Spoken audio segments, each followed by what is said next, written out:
Çela. Në përballjen me krimin në Republikën e Shqipërisë dhe përtej.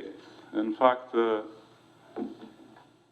ne, si çdo vit, rekomandimet prioritare i bëjmë pjesë të udhëzimeve të përgjithshme, të cilat i përcillen prokurorive dhe, siç edhe ju vazhdimisht raportoni se përket ndjekjes së tyre, bëjmë pjesë edhe analizave vjetore të cilat ne jemi aktualisht duke i zhvilluar në të gjitha prokurit e rrethave gjyqësor. Pa diskutim që ka pasur një komunikim të vazhdueshëm gjatë vitit edhe me Ministrin e Drejtësisë sa i përket ndjekjes së rekomandimeve. Çdo 3 muaj ne kemi raportuar përmes informacionit të detyruar ndjekjen e rekomandimeve. Kemi biseduar gjatë vitit edhe sa i përket përmirësimit, sa i përket strukturimit të formatit të rekomandimeve vjetore dhe besoj që është një proces i cili do të vazhdojë dhe besoj që edhe Ministri bie dakord që ka vend për të përmirësuar cilësinë e rekomandimeve, ashtu si dhe ndjekjen e tyre nga ana e prokurorive. Megjithatë, dhe i kaloj fjalën Ministrit për të vazhduar me përcjelljen e rekomandimeve për vitin 2025. Faleminderit, zoti prokuror. I nderuar zoti prokuror i përgjithshëm zoti Çela, i nderuar drejtues i prokurisë posaçme zoti Dumani, nderues drejtues të prokurive të jurisdiksionit të përgjithshëm, nderuar prokuror të hetimit.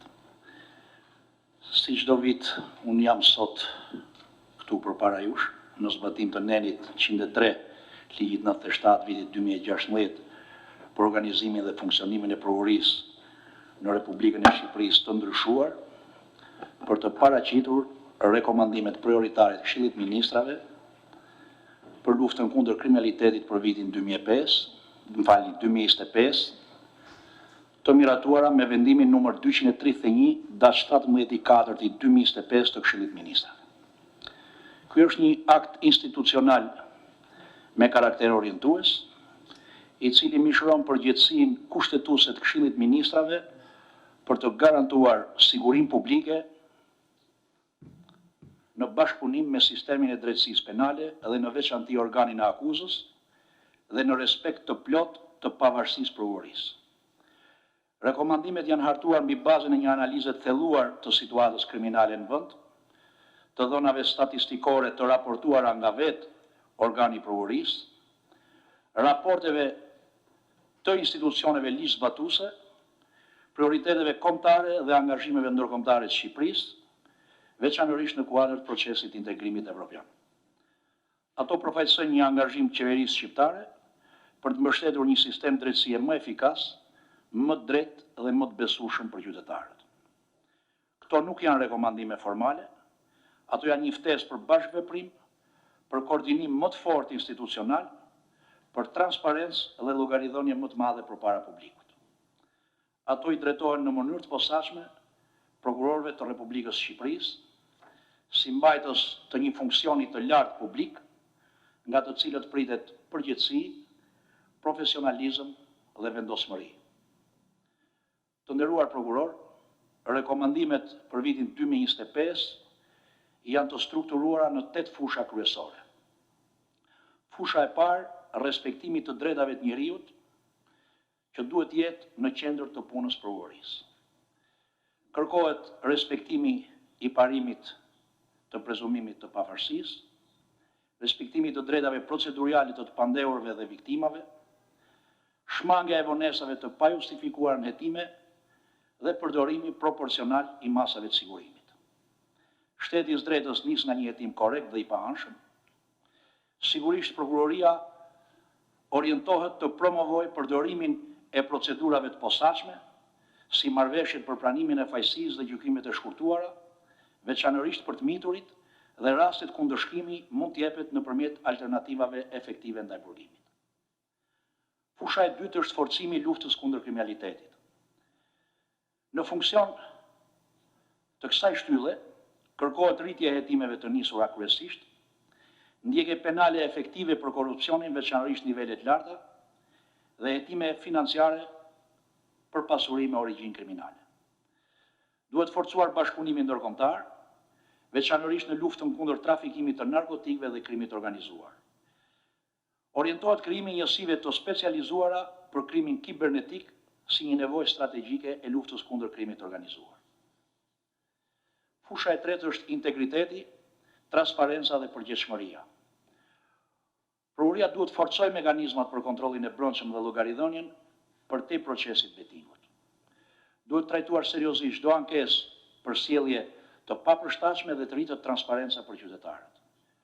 Kërkohet miratimi i standardeve të qarta për etikën dhe profesionalizmin, si dhe publikimi i praktikave të punës në përputhje me legjislacionin për drejtën e informimit, mbrojtjen e dhënave personale dhe respektimin e sekretit hetimor. Fusha e katërt është eficienca dhe ngritja e kapaciteteve institucionale. Nevojitet krijimi i strukturave të specializuara për çështje komplekse, investim në teknologji dhe burime njerëzore, si dhe zhvillimi i trajnimeve të vazhdueshme në bashkëpunim me shkollën e magjistraturës dhe partnerët ndërkombëtar. Trajnimi për antikorrupsionin, krimin organizuar dhe krimet kibernetike duhet të jenë prioritet kombëtar. Në lidhje me këtë shtyllë, sigurisht një rol thelbësor duhet të ketë edhe mbështetja që qeveria duhet të japë në buxhet dhe në burime njerëzore sa i takon organit të prokurorisë. Fusha e pestë është përdorimi i metodave bashkëkohore të hetimit. Sugjerohet përdorimi i inteligjencës artificiale, teknologjive digjitale dhe analizës të dhënave, të cilat janë thelbësore në hetimin e krimeve komplekse. Kërkohet intensifikim i metodave proaktive të hetimit, përfshirë përgjimet, ndjekjet financiare dhe mbikëqyrjen elektronike, si dhe bashkëpunim më i ngushtë me strukturat hetimore të policisë shtetit dhe të policisë gjyqësore. Shtylla e gjashtë është bashkëpunimi me Ministrinë e Drejtësisë. Ministria e Drejtësisë është e gatshme të bashkëpunojë ngushtësisht për hartimin dhe monitorimin e politikave penale, shkëmbimin e statistikave, përmirësimin e ndihmës juridike ndërkombëtare. Synimi ynë është një mekanizëm i përbashkët për analizën dhe ndjekjen e progresit në luftën kundër kriminalitetit. Sa i takon bashkëpunimit me Ministrinë e Drejtësisë, dua të konfirmoj që bashkëpunimi i Ministrisë së Drejtësisë, qoftë me prokurorin e përgjithshëm, qoftë me drejtuesin e prokurorisë posaçme, sa i takon ndihmës juridike ndërkombëtare, por edhe përmirësimit dhe shkëmbimit të dhënave statistikore, është në një nivel të kënaqshëm. Fusha e shtatë e bashkëpunimit ka të bëjë me bashkëpunimin ndërinstitucional. Orientohet hartimi një strategjie koordinuar ndërmjet prokurorisë përgjithshme, SPAK-ut, policisë shtetit dhe institucioneve të tjera publike. Marrëveshjet për shkëmbimin e dhënave, për caktimi i pikave të kontaktit dhe transparenca ndërinstitucionale janë kyçe për suksesin në përballjen me krimin. Fusha e tetë është bashkëpunimi ndërkombëtar. Pjesëmarrja aktive në strukturat si Eurojust, Europol dhe Impact është thelbësore për trajtimin e krimeve ndërkufitare. Krijimi i skuadrave të përbashkëta hetimore është mjeti më efektiv për ndarjen korreale të provave dhe për të ndjekur penalisht krimin e organizuar ndërkombëtar. Të nderuar prokuror, të gjitha këto fusha janë zbërthyera në mënyrë të detajuar në vendimin e Këshillit të Ministrave numër 231 dash 17/4/2025. Rekomandimet janë konkrete, të matshme dhe të zbatueshme. Ministria e Drejtësisë në bashkëpunim me organin e prokurorisë do të ndjek nga afër zbatimin e tyre dhe është e gatshme të bashkëpunojë ngushtësisht me prokurinë në çdo hap të këtij procesi. Unë ju ftoj që këto rekomandime t'i merrni në konsiderat në planifikimin dhe përmbushjen e detyrave tuaja për vitin 2025. Sepse pa një prokurori efikase, të paanshme dhe të përkushtuar, nuk mund të ketë drejtësi funksionale, as siguri, as shpresë për një të ardhme evropiane. Nuk kërkojmë perfeksion, por kërkojmë përpjekje maksimale të përbashkëta, përkushtim profesional dhe angazhim të ndershëm në shërbim të ligjit dhe të qytetarëve. Edhe herë ju faleminderit për vëmendjen dhe mbetem në dispozicion për çdo diskutim të mëtejshëm. Faleminderit, zoti ministër. Pa diskutim që siç e thash në fillim, ndjekja e rekomandimeve prioritare përbën një moment kyç në organizimin e punës së sistemit të prokurorisë. Ne e vlerësojmë bashkëpunimin e deritanishëm që kemi pasur me Ministrin e Drejtësisë, ashtu si dhe mbështetjen financiare që i çdon sistemit prokurorisë për kryerjen e funksionit të saj. Natyrshëm, gjithmonë lind nevoja për përmirësime. Është e rëndësishme që në bashkëpunimin interinstitucional të respektohet kuadri ligjor dhe kushtetues edhe sa i përket pavarësisë së institucioneve të drejtësisë. Edhe në këtë frymë mendoj që ka nevojë që ne të punojmë së bashku gjatë vitit në vijim, edhe në drejtim të përmirësimit të cilësisë së rekomandimeve dhe ndjekjes tyre, pasi siç edhe ju e përmendët, ka nevojë që këto rekomandime në fundja kanë qëllim që të ndiqen në mënyrë eficiente dhe të sjellin një impakt real sa i përket situatës së kriminalitetit. Megjithatë, do t'i kaloj fjalën edhe zotit Dumani për disa konsiderata në lidhje me çështjen. Faleminderit zotit prokuror i përgjithshëm. Nderuar kolegë prokuror, nderuar zoti ministri i drejtësisë, patjetër rekomandimet prioritare të Këshillit të Ministrave në luftën kundër kriminalitetit janë pjesë e punës së përditshme të prokurorëve të prokurorisë së posaçme, besoj edhe të prokurorëve të jurisdiksionit të përgjithshëm dhe ne si institucion përpiqemi që këto rekomandime të gjejnë zbatim në punën e institucionit, madje në raportimet vjetore që ne bëjmë, japim edhe një përshkrim se si është reflektuar përmbushja e këtyre rekomandimeve të Këshillit të Ministrave. Megjithatë, pasi jemi njohur me rekomandimet, nuk mund të rri pa thënë disa disa gjetje tonat. Për shembull, do të them se rekomandimet nuk shoqërohen me të dhëna statistikore, analizë krahasuese apo tregues konkret që justifikon nevojën për ndërhyrje. Kjo mungesë e bazës empirike dhe metodologjisë së qartë i bën rekomandimet të duken subjektive dhe vështirë të matshme, sidomos për institucion si SPAK që funksionon mbi bazën e efikasitetit, rezultateve dhe besueshmërisë publike. Gjithashtu, rekomandimet në një pjesë të tyre përdorin terma të përgjithshme si jetime proaktive, përdorimi efektiv i dënave, forcimi i qasjes strategjike, por nuk ofrojnë asnjë përkufizim operacional apo kuptim të qartë për to. Kjo krijon pasiguri dhe për zbatimin praktik dhe mund të çojë në interpretim të ndryshëm nga institucionet zbatuese. Për një strukturë si SPAK që vepron mbi bazën e akteve konkrete dhe juridike, terminologjia e paqartë është një pengesë për implementim.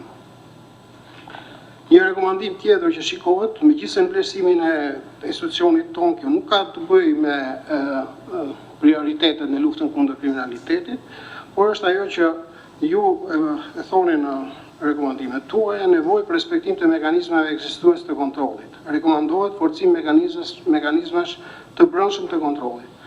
SPAK tashmë është subjekt mbikëqyrës nga KLP, ILD dhe vetë strukturat e tij. Krijimi i strukturave të reja, vlerësimi dhe integriteti pa analizë të mekanizmave ekzistuese rrezikon të sjellë mbi ngarkesë burokratike. Disa rekomandime janë shumë përgjithshme dhe nuk përcaktojnë objektiva të matshëm, institucione përgjegjëse apo burime konkrete, duke rrezikuar të mbeten deklarative dhe jo të zbatueshme. I thash këto për t'i bërë paraprit, pasi siç e thash edhe në hyrje të fjalës time, në fillim të çdo viti, raportojmë edhe për mbushjen e rekomandimeve të Këshillit të Ministrave në luftën kundër kriminalitetit. Kështu që patjetër në tërësinë e tyre rekomandimet janë të gjitha të mirë pritura dhe shprehim angazhimin maksimal si institucion që këto rekomandime të jenë në prioritetin e punës së institucionit, por nga ana tjetër disa prej tyre në mënyrën si janë formuluar apo si janë konceptuar nga pikpamja praktike paraqesin vështirësi për tu zbatuar. Dhe nuk që tani them unë konstatoj vështirësi se si do raportoj për përmbushjen e këtyre rekomandimeve. Faleminderit. Faleminderit. Patjetër që, siç e thash, ky është një proces i cili ka nevojë për përmirësimet e veta dhe ato që ngriti edhe drejtuesi i progresit posaçme janë çështje që duhen marrë në konsiderat edhe në le të themi në punën që do bëjmë për strukturimin më të mirë të tyre dhe besoj që këtu do të vlejë bashkëpunimi i mëtejshëm me Ministrinë e Drejtësisë.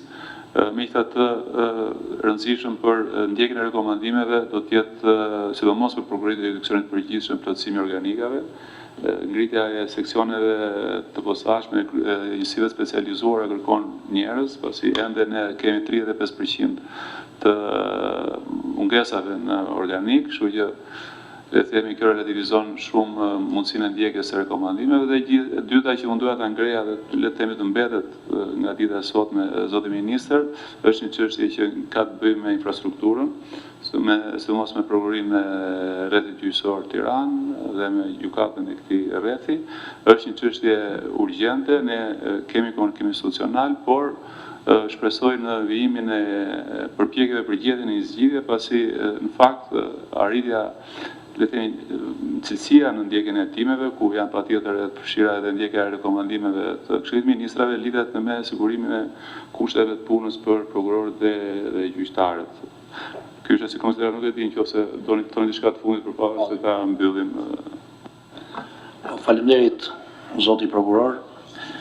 Sigurisht që rekomandimet e Këshillit të Ministrave janë orientuese për luftën kundër kriminalitetit për vitin 2025, janë orientuese për organin e prokurorisë. Sigurisht që unë e theksova në fjalën time ku përmenda shkurtimisht shtyllat kryesore të këtyre rekomandimeve, sepse në pjesën dhe metodologjinë që e shoqëron është më e detajuar se si ne në zbatime sipër do t'i masim zbatimin e këtyre rekomandimeve, edhe pse lypsët bashkëpunim ndërmjet 3 institucioneve, sepse jo çdo gjë është statike. Ka rekomandime që metodologjia i përcakton si të mashme, po siç ka dhe rekomandime, siç e tha drejtuesi i SPAK-ut, që janë të karakterit deklarativ dhe që sigurisht kërkojnë që në vazhdimsi e sipër ne të jemi në kontakt vazhdueshëm për përmbushjen e secilit nga këto rekomandime.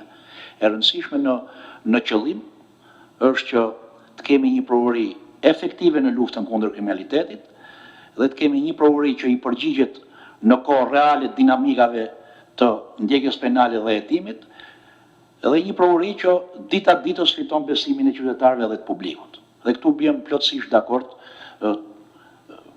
të tre si drejtues të këtij institucioni të rëndësishëm, ju të prokurorisë dhe unë të Ministrisë së Drejtësisë. E dyta sa i takon infrastrukturës, e kemi detyrim. Sa i takon infrastrukturës së prokurorisë dhe të gjykatave, e kemi detyrim kuadrin e negociatave që ne sot jemi me Brukselin. Pra tek grup themelorët, një nga kërkesat që kemi për përmbylljen e grup themelorëve është akomodimi dhe krijimi i kushteve të punës për prokurorinë, sidomos prokurorinë e Tiranës, por dhe për sistemin e drejtësisë. Prokuroria e Tiranës është nevojë urgjente, siç janë edhe akomodimi disa kërkesave për infrastrukturë në disa prokurori tjera të jurisdiksionit të përgjithshëm. Sigurisht mbetemi të hapur për t'u mbështetur me buxhet, siç edhe e kemi bërë në vazhdimsi, por do të kërkoja që në këtë pikë të rrisim akoma më shumë bashkëpunimin në nivel teknik, sepse drejtuesi shprehin vullnetin, ne kemi suportin, dëshirën dhe buxhetin që e kemi në dispozicion, por kërkojmë edhe angazhim nga ana juaj që këto gjëra të shtyjmë përpara. Kemi buxhetuar projektin për fillimin e punës për projektet e infrastrukturës në prokurori dhe në disa gjykata, por kërkohet që stafët tona teknike të jenë në kontakt të vazhdueshëm. Është detyrim që duhet ta përmbushim gjithë së bashku. Jo vetëm ne si qeveri, por të gjithë si shtet shqiptar në Bruksel, para se të mbyllim kapitullin e grup themelorëve që ka të bëjë me shtetin e së drejtës, sundimin e ligjit dhe drejtat dhe liritë e njeriut, duhet të kemi mbyllur edhe çështjen e krijimit të kushteve të punës normale për prokurorët në Republikën e Shqipërisë. Edhe këtë e them publikisht, është angazhimi joni dhe ne do t'ju suportojmë në këtë pikë. Atëherë, sa i thamë gjitha, falenderojmë ministrin për ardhjen dhe prezantimin e rekomandimeve të Këshillit të Ministrave.